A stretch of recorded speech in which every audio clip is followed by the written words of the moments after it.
સદગુરુ પરમાત્માની અસીમ કૃપાથી સત્તાધારમાં આપા ગીગાની જગ્યામાં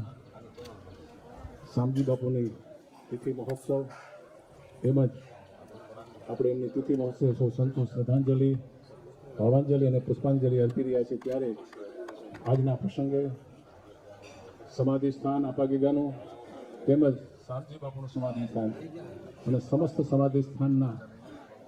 જીર્ણોદ્ધાર માટે જ્યારે શિલારોપણ થઈ રહ્યો છે ત્યારે આ શિલારોપણમાં સૌ સંતો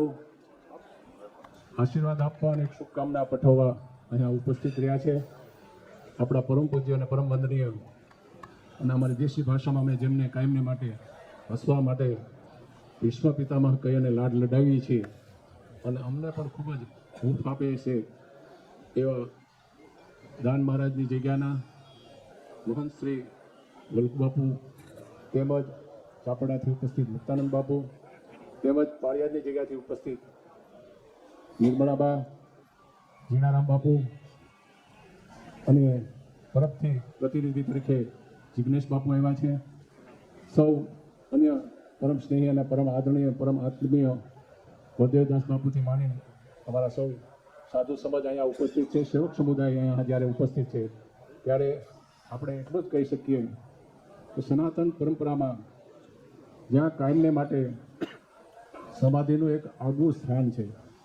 અને સમાધિ આપણો પુકાર સાંભળે છે, આપણી પ્રાર્થના સાંભળે છે.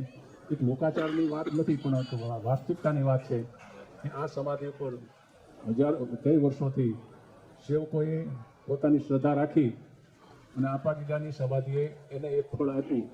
આમાં કોઈ શંકાને સ્થાન નથી. આવી ચેતન સમાધિનું જ્યારે નવનિર્માણ અને શિલારોપણનું કાર્ય કરવાનો એક યોગ ઊભો થયો અને આ શિલારોપણમાં વલ્લભ બાપુએ એમ કીધું કે જ્યારે રામ મંદિરમાં આપણે સૌએ જોવાનું મળે, નિમિત્ત થવાનું બને અને શામજી બાપુ અને આપણા ગીગાની સમાધિ સ્થાનમાં જે શિલારોપણમાં આપણને સૌને નિમિત્ત થવાનું બનવાનું બને ત્યારે એક આપણા સદભાગ છે, અહોભાગ્ય છે. અને વર્ષો જૂની પરંપરા અને અહીંયા આ જગ્યાના મહંત જીવનાથ બાપુને આપણે ક્યારેય ન ભૂલી શકીએ. તેમજ હાલમાં વર્તમાન વિજય બાપુએ ખૂબ જ કઠોર પરિશ્રમ કર્યો અને સૌની સાથે ખૂબ જ ભાવ અને પ્રેમ રાખી અને ખૂબ જ આગવી દિશામાં કામ કરી રહ્યા છે. પરંતુ જે આ કામ થઈ રહ્યું છે સમાધિનું એ એક ઐતિહાસિક અને અલૌકિક અને અદ્ભુત કામ થઈ રહ્યું છે. તો આવું આપા ગીગાના આશીર્વાદ, મહાદેવજીની કૃપા, ઠાકોરજીની દયાથી આ દિવ્ય ચેતનાના આશીર્વાદ આપણા સૌના પર અને વિજય બાપુ માટે કાયમને માટે ઉતરતા રહે અને જલ્દીથી જલ્દી આ મંદિરનું નવનિર્માણ કરવામાં આપણે સૌ સાથે મળી અને સફળતા મેળવી આપ સૌના હૃદયમાં બેઠેલા સદગુરુ પરમાત્માની ચેતનાને વંદન કરી, આપા ગીગાની સમાધિને વંદન કરી, શામજી બાપુના સમાધિને આદેશ કરી આપ સૌને જય આપા ગીગા.